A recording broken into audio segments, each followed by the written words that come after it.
And I have decided from his grave, actually, to create hope. Because this is the most honest and difficult place. And when I say painful hope, it is painful. Peace is painful because it is a place where you have to give up. Because it is a place where you have to look at the mirror and say, maybe I'm not totally right. In 2002, we have a group of bereaved families at our home. And that was the first time that I saw an Israeli cry. I've never could imagine that people who did this to me and to my nation can have tears. And suddenly I'm watching a victim because I was convinced that I am the only victim and they are the enemies. And suddenly you see them as a human being.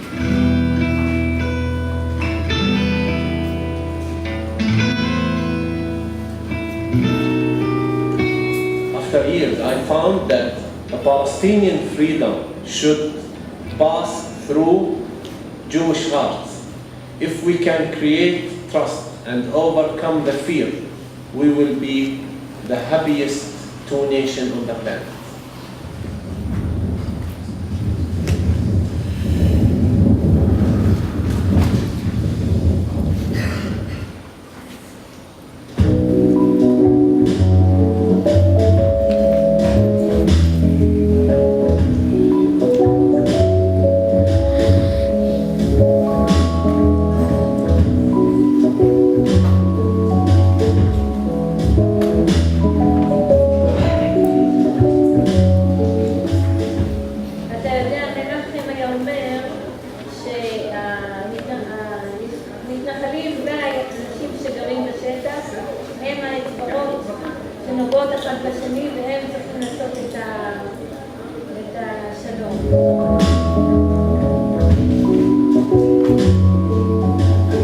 שהשלום צריך אנשים גדולים, אנשים שמסוגלים לראות את היופי בהם וגם באחר, שמישהו מיואש הוא לא מסוגל לראות את היופי הזה, ואנשים שיכולים לתמוך, trust.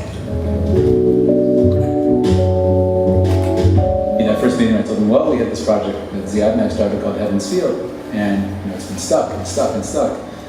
And Ali said, I dream of this place, this piece of land here being a place of meeting. And right there, I think he gave me the keys. I said, Shalom, whenever you have a group, you want to come, do something, just, you're welcome, it's your place.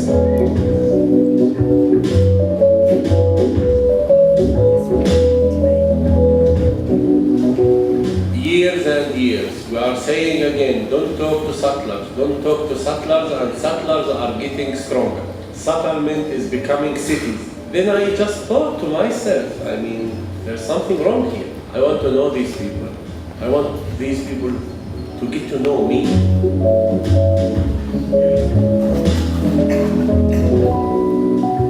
I am not a sample of something. I'm a human being who have heart, feeling, rights. I want them to see that.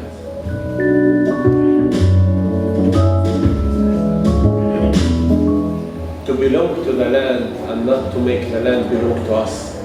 I belong to this land, so if Israel wants to take it, they have to take me with it. Yeah. I am part of it.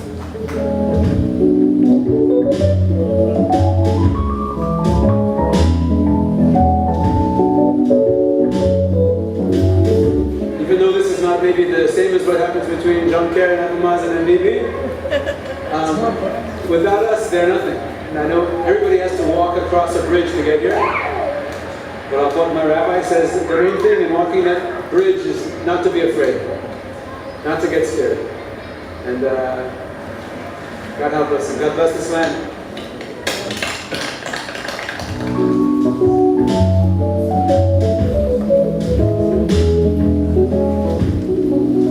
אני חושב ששנינו, המקור שלנו זה עבר מאוד מכאיב. שנינו סחבנו על כתפינו המון דברים. אני יודע, גם אתם, זה לא קל בשבילכם להגיע לכאן, לא מפני שאתם לא אוהבים את זה, להפך. אבל אני יודע שגם בתוך העם שלכם יש לכם מאוד קשיים. אנשים יכולים להלשין עליכם, להגיד לכם שאתם הפכתם להיות פעד פלסטינאים, עם האנשים האלו אם לא יהיה שלום, תראו מה הם עושים, וגם כמונו. אנשים יכולים שאנחנו יכולים לעשות נורמליזציה, וספציפיים מתנחלים. אני נמאס לי מכל הוויכוח הזה. האדמה הזאת מגוש עציון, אני חושב להפוך אותה למקום של שלום, לא מקום של ויכוח. למקום של ריב, להפוך את האדמה למקום של תקווה.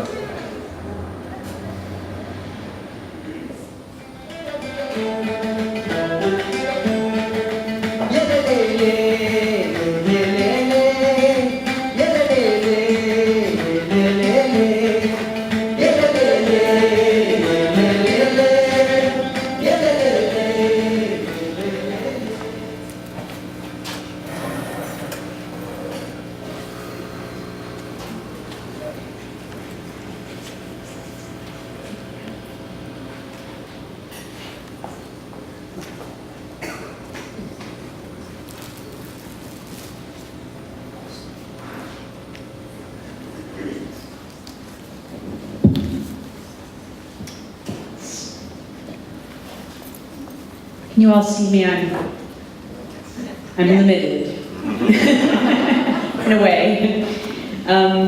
So welcome, thank you all for coming. It's really, really exciting for me. This has been a dream for 8 months now, ever since I heard Ali speak in Boston last fall at my synagogue there. I live in Ithaca most of the time, but I'm on sabbatical in Boston this year, and it's turned out to be a blessing in many, many ways, including that I got to hear Ali at a synagogue there, and I had the idea Ithaca could really benefit from hearing from these men. So thank you so much for being here. We're deeply grateful to the many sponsors who helped bring our guests here this evening. Temple Beth El, Congregation Tikkun V'Or. If you don't recognize some of these names, you have a sheet with explanations. I invite you not to look at those now, but at some point when you're at leisure. Temple Beth El, Congregation Tikkun V'Or, Ithaca Area United Jewish Communities, Area Congregations Together, Ithaca Coalition for Unity and Cooperation in the Middle East, and J Street Ithaca. Several individual donors also gave very generously, and we are most grateful. So I think it says a lot about this program that the four main organizers, not the organizations you just heard about, but individuals of this event, Marcia Zaks, David Rhodes, Lois Levitan, and myself, Miranda Phillips. We come from very different places regarding Israel and Palestine, and all of us support the work of Roots and have worked for several months together to bring them to you, and I think that says a lot about the kind of program this is. As you may have read in our PR, Ali is a leading Palestinian activist who teaches nonviolent resistance and reaches out to Jewish Israelis at the heart of the conflict. He tours the world sharing his personal journey from violent activism to imprisonment, bereavement, and finally, discovery of the path of nonviolent resistance. Hanan is an Orthodox rabbi, teacher, and self-described passionate Zionist settler who has been powerfully transformed by his friendship with Ali. Do you pronounce it Ali or Ali? Ali. Ali, okay. I'm learning. Ali has introduced him to a parallel universe that has profoundly complicated his understanding of the reality of the Middle East and of Zionism. This topic of Israel and Palestine is hard for many of us. It brings up core issues where we feel urgently that action must be taken, but where we may disagree, often very deeply.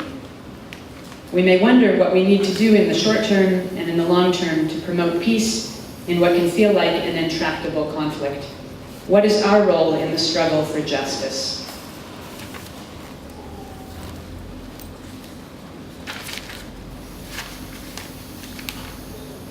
Tonight we come together with respect and open minds to hear our guests each speak their truth and share their perspectives on the way forward. You'll also have a chance to ask questions. When you walked in, you were handed an index card, a 3x5 card, and a pen. Feel free to write a question. And then hang on to those, please. At some point, I'll invite you to pass them up. And we've chosen the written format so as to keep things as open and respectful and create a safe container in which people can share questions with anonymity. And with no further ado, we'd like to hear now from our speakers.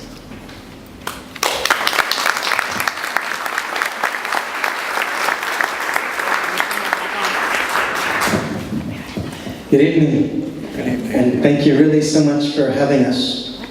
I've been emailing for many months with the four organizers. I just met them an hour ago. I suddenly see the people behind the email. Is the microphone okay? Yeah. Okay, very good. So, It's a little loud. they're saying it's a little bit loud.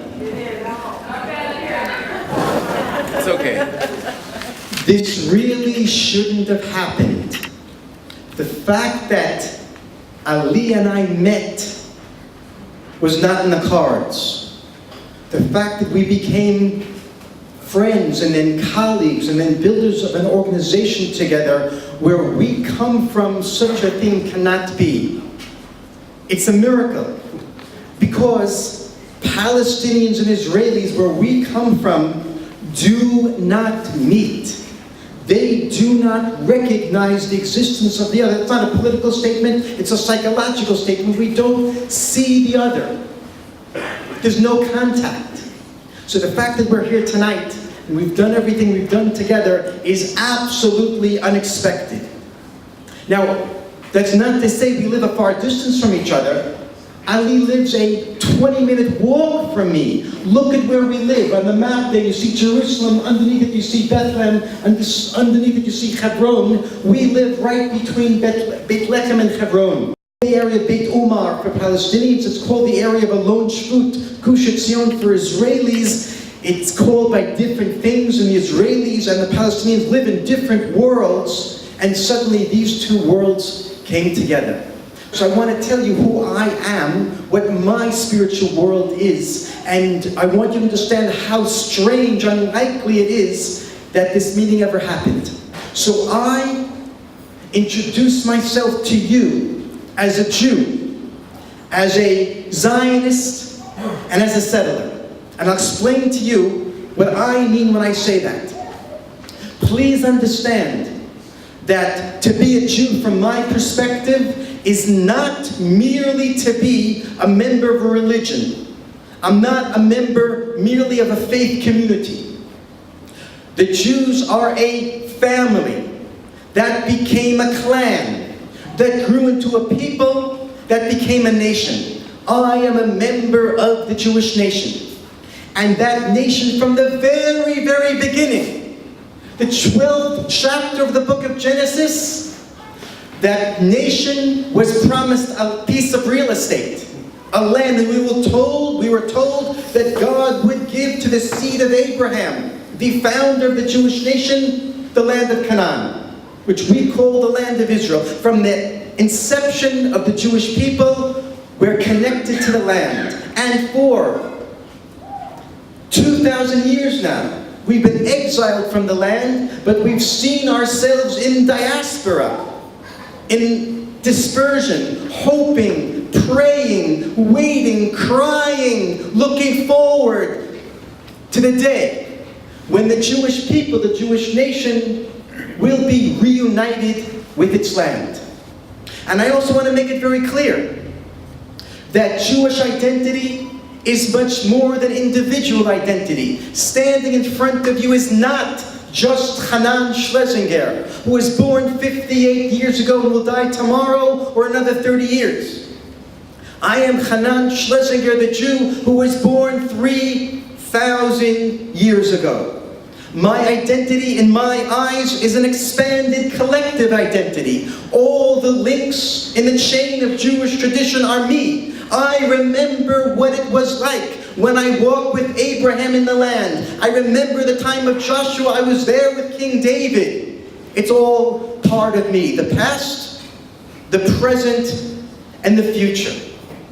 And it's not just historical continuity, a horizontal one, it's a vertical one. All the Jewish people, the individuals who are alive today are part of me. Part of that extended family. And now, what do I mean when I say that I'm a Zionist? When I say that I'm a Zionist, I mean that I understand that the time has come at the end of the 19th century and the 20th century and the beginning of the 21st for the Jewish people to come back to our homeland. Historical circumstances have allowed that to happen, and if we're coming back, I want to be part of it. And I am part of it. I want to go back to where we were born. I want to be in the place where Abraham entered the land where God said, leave Mesopotamia and go to land that I will show you. I want to live right where Abraham was buried in Hebron. I live today a 20-minute drive from there. And I live where David and Solomon were. I live right on the path that pilgrims used to take 2,000 years ago, streaming from the south, from Egypt, from the Mediterranean, North African coast, streaming to the Holy Temple in Jerusalem on the 3 pilgrimage festivals, Passover, Shavuot, and Sukkot, tabernacles. I want to be in the path that they traversed. I want to be where I can dig archaeologically and find the artifacts and the remnants of the culture that they lived and unearth what they left behind. Because as a religious Jew, I live and breathe the pages of the Bible. And where we live, where I live, where my neighbors live, in a lone shvut Gush Etzion between Bethlehem and Hebron, we study the Bible not just by opening a dusty book. We get dust on our feet and our shoes. We go out into the fields. We live the Bible where it happened. You can go and see where David defeated Goliath. You can see the place that they were standing. You can see where the battles of the Maccabees took place. And only a 15-minute drive from where I live is Bar Kokhba's last stand in the year 135 of the Common Era. It's all there. It's all alive. It's all real. And it's all part of me. And I said that I was a Jew. I said I was a Zionist. I also said that I'm a settler. From a geographical point of view, settlers are Jewish Zionists who live in a certain place. The map calls it occupied West Bank. I call it Judah and Samaria. I don't call it Judah and Samaria as a political statement, although I'm not so naive as to say there is no politics that comes out of it, but primarily I say it as a religious statement. I call it Judah and Samaria because that's what my ancestors called it 3,000 years ago. That's what it's been called throughout Jewish history. That's what the Romans called it. And it's called Judah and Samaria. Samaria was the name of the Jewish kingdom north of Jerusalem. And Judah was the name of the Jewish kingdom south of Jerusalem. To be more specific, I live in Judah, south of Jerusalem, between Bethlehem and Hebron. And why do I live there? I live there because if I'm a Zionist who's coming back to make the Bible come alive again, I want to be where it all happened, where it all began, where it all continued. And for better or for worse, Tel Aviv, Netanya, Haifa, on the coast, Nahariya, Ashdod, they're all part of the land of Israel. But by and large, during the years when the Jewish people lived in our land, we didn't live on the coast. We lived on the hills, above and below Jerusalem, the central mountain range. We lived from Nablus to the area of Ramallah. We used to call it Beit El, Jerusalem, Bethlehem, Hebron, down to Beersheba. That was the center of the Jewish people. So why, as a Zionist, would I go and live in Tel Aviv? It's exciting to take the sand dunes and make them come alive, but there's very little Jewish history there. I want to be where walking on the earth invigorates every moment of my life. I want to take my wife and my kids and my students out into the field, and I want our Bible lesson to be alive there. And I want to be the continuation of that history. I want to be the consummation, the reconsummation of the Jewish connection to our ancient homeland in the biblical heartland. There's so much I can say to help you understand who I am.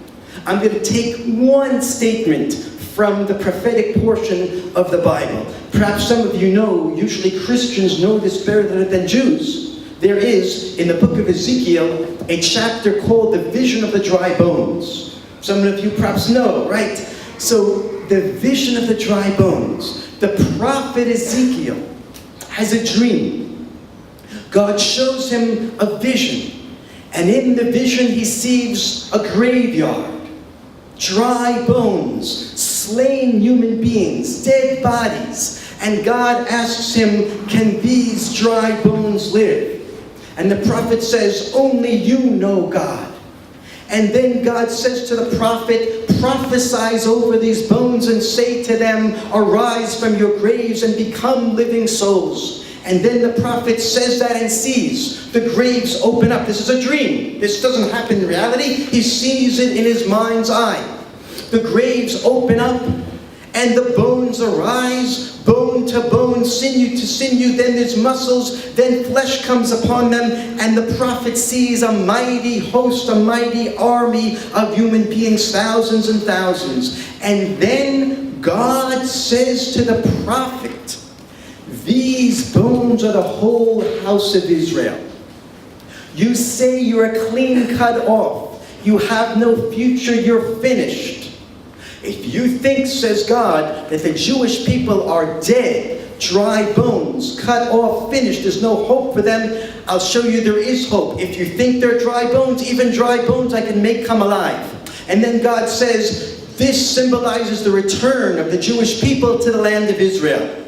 They will return. Now this prophecy was spoken during Jewish exile for many years, thousands of years we've been in exile. And that prophecy gave hope to my forefathers during the long exile, that yes, even though we think there's no hope, there's no place to go back to, it's in ruins, and our people are assimilating, there's no one to go back, we will be back.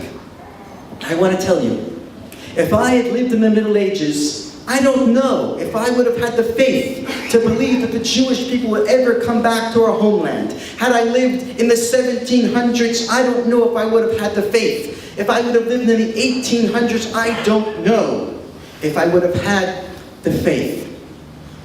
If I had lived in 1941, I am certain that I would not have had the faith. Had I lived in 1942, or 43, or 45, I wouldn't have had the faith.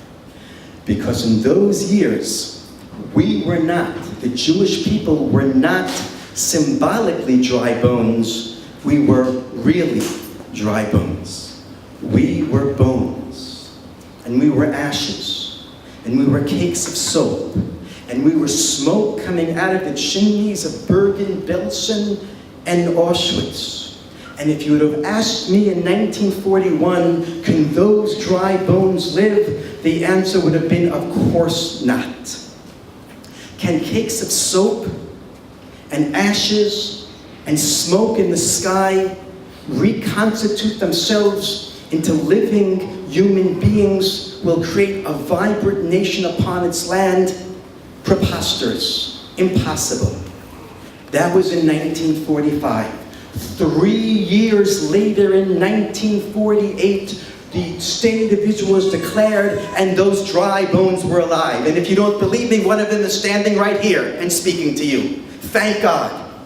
The dry bones have come back to their land, and we have fulfilled biblical prophecy in recreating the sovereign Jewish nation on its land. And I believe that the power and the truth and the righteousness of that story I just told you, that collective identity of this Jewish Zionist settler standing here, I believe that the truth of that narrative and its power has blinded me to the existence of another narrative, the existence of another people, the existence of individuals and a collective that I just didn't see because of my truth. My truth is and was so powerful, so overwhelming, so invigorating that it blocked out any other truth. And today I know, and this is new for me, I only have known it for the past year and a half, since I met Ali, and he opened up a world, a new world to me. Now I know that in 1880 and 1890, and the turn of the 20th century, when the Zionist pioneers came back to the land of Israel to make the land come alive and to fulfill biblical prophecy, now I know that there were others there before us. I was told implicitly and explicitly that the land was empty when we returned. It wasn't. We didn't see the Palestinians who were there because they didn't fit into our narrative. And in 1948, when we declared our state, which was the culmination of 2,000 years of hoping and dreaming, it was the fulfillment of biblical prophecy and the promise of God from thousands of years ago, we didn't see that our triumph was someone else's tragedy. We didn't notice. Don't blame me, but we didn't see. And in 1967, 19 years after the creation of the State of Israel, Six-Day War, we came back to the whole land of Israel, to the biblical heartland, to what I call Judah and Samaria, to what so many in this room probably call West Bank, or occupied territory, or Palestine, or Palestinian territories. In 1967, when Israel conquered the land and gave the Jewish people the possibility of returning to the cradle of Jewish civilization, when we gave people like me the opportunity to live where Abraham, Isaac, and Jacob lived, we didn't notice that far more than 2 million Palestinians came under our control and began to live under military occupation because of the fulfillment of our biblical truth we didn't see. I didn't see. And only a year and a half ago, I took a 20-minute walk that changed my life, and I began to see. The story is very unlikely. I got an email from a Protestant pastor in Western Virginia. I'm telling you the truth. And he wrote that he heard about me through the grapevine, that I wanted to meet Palestinians even though I'd never done it in my life. I have met Palestinians as unequals, as a soldier at a checkpoint, or arresting them in the middle of the night. I met Palestinians who came to my home to do labor like painting or building or gardening, but I never in my life, even though I've lived in Gush Etzion for 34 years, where 95% of the population is Palestinian, I never ever met and talked to a Palestinian as an equal. So the Protestant pastor heard that I want to meet Palestinians, and he told me in the email he's come to the Holy Land 2 times a year. He's been doing this for 3 years, and he meets Palestinians, meets Israelis, and does a very strange thing. He introduces them to each other. So John Moyal came to my house, and we sat in my living room. He heard my story, and then he said, I want to introduce you to a few people. And he gave me a time and a place to go. The time came, Thursday afternoon. I walked to the front door of my house, and I told my wife where I was going. I was going to meet Palestinians. And she said what she absolutely should have said, according to the way things are where we live. She said, don't go, it's dangerous. And I went anyway. And I closed the front door behind me, and I walked 20 minutes through the Palestinian vineyards and fields, and my heart was pounding. I didn't know what I was going to confront. And I got to the piece of land that you saw in the movie, which belongs to the family of Ali Abu Awwad, and I saw something there that can't be, that shouldn't have been. I saw what you saw. I saw 20 Israelis and 20 Palestinians sitting together, talking in small circles, eating, later sitting in a large circle and listening to each other speak. I had never seen something like this, and it just doesn't happen where we come from. So I walk up to this Palestinian woman, I I must have had some gall at that point, and she was dressed in brown from head to toe. I could only see her face. And I said hello, and we started to talk. And one of the first things that one of us said, I don't remember who said it first, but knowing me, it was probably me. I can't believe that I'm talking to you. And the response was, I can't believe that I'm talking to you. Because Palestinian Israelis don't talk to each other where we come from. But we kept talking. And then she introduced me to her husband, who's standing right by. His name is Jamal, and now he's a friend of mine. And Jamal tells me that they live in Beit Umar. Well, I've heard of Beit Umar. It's the neighboring Palestinian village, which is so close, but so far away. It's just on the other side of the fence. As far as I knew, it's the place where terrorists come from, and they're all bloodthirsty people who want to kill us, and the kids from Beit Umar throw rocks at us every once in a while over the fence. That's what I knew about Beit Umar. And I also remembered at that point that years and years ago, when my children were very young, infants, and you know it happens that sometimes parents get angry at their kids. It doesn't happen to the people in this audience, but it happens to me. My wife would want to curse the kids. What would she say? She used to say, go to Beit Umar. I'm going to translate that into English for you. Go to hell. And now I'm talking to someone from hell. And they're human beings. I never in my life met Palestinians like that. I never met Palestinians at all. So Jamal then takes out his smartphone, and I couldn't believe that Palestinians have smartphones. He takes out his smartphone, goes into Google Maps. I didn't know what Google Maps were, and he shows me where he lives. He lives not only in Beit Umar, he lives right by the fence. On the other side of that fence, Hanan Schlesinger lives. We're neighbors. And I can remember that it used to happen before certain building projects went on, that you can hear when the winds are blowing in the right direction at night. You can hear in my house, when you're sitting on the patio, Palestinians speaking in their homes from the other side of the moon. And there is Jamal and his wife. And then Jamal says to me, just out of the blue, I don't really understand why he said it. He said, Hanan, you know, when my kids see people that look like you with these big kippot, they start to cry. So I said, Jamal, why do they start to cry? And he didn't understand why I didn't understand. Well, he said, they all have long beards. Okay, so why do you cry when you see a long beard? I didn't get it. And he said, well, those people who look like you with kippot and long beards, they carry submachine guns and they kill our kids. Didn't know what he's talking about.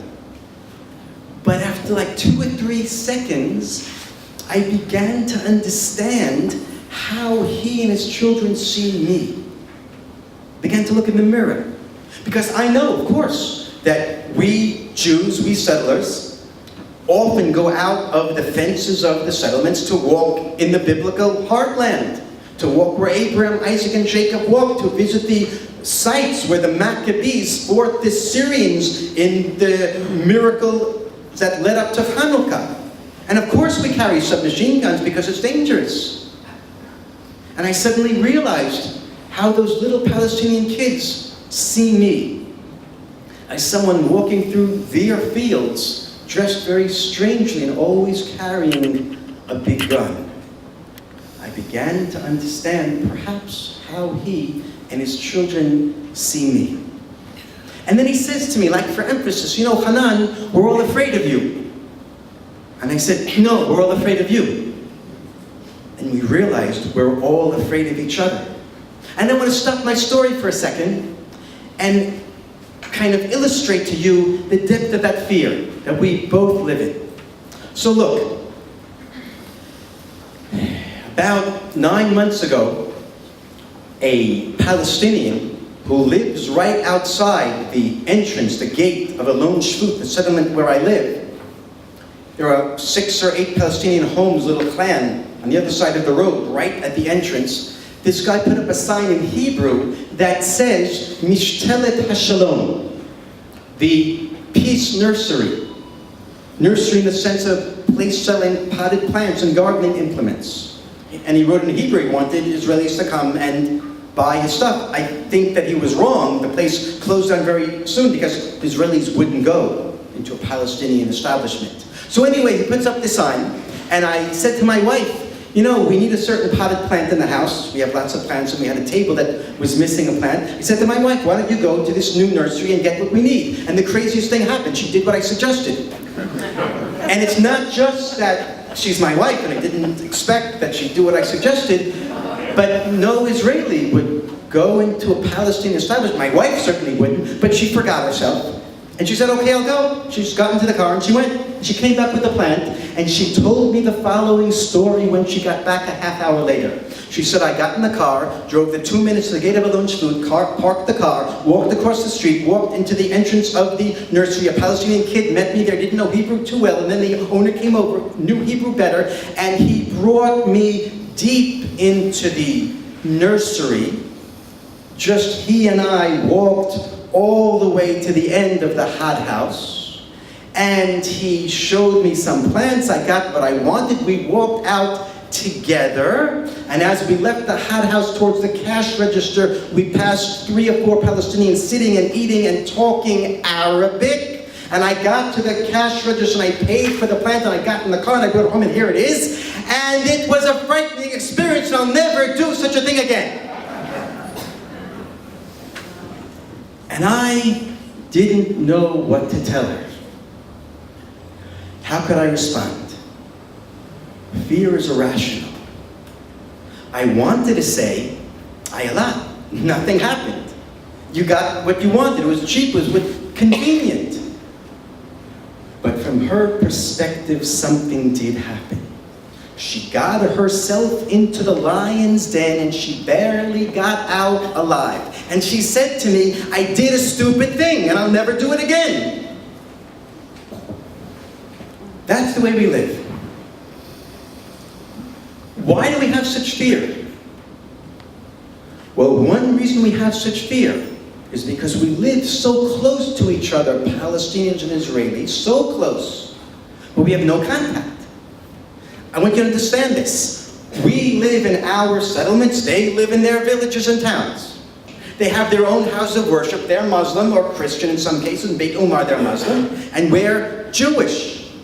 There's no common ground at all. It's even though we have different media. The newspapers I read are not newspapers they read. The radio that they listen to is not the radio I listen to. The television that I don't watch, I don't have a television, but those who have a television watch Israeli television. The Palestinians watch different television. We get different news, and therefore we really do live in different worlds, in different realities. And when you live with people so close to you, but so different and so far away, and you're so ignorant one of the other, of course there's going to be fear and resentment and hate. And then every act of violence, and there are acts of violence, every act of violence is magnified and seen as proof of the bloodthirsty nature of those people over there that are so strange and so primitive and so different from us. And then here I was talking to Jamal and his wife, and they're not that different from us. I see the face of a human being, and I listen to their story. And then Jamal and his wife called over their son Yazin, who's 17 years old, and he walks over, and Yazin, he's a Palestinian. I'm talking to the son of a Palestinian, and he's wearing a jacket, a windbreaker that says in it in English, seeds of peace. I didn't know what to do with myself. Palestinians don't have the word peace in their vocabulary.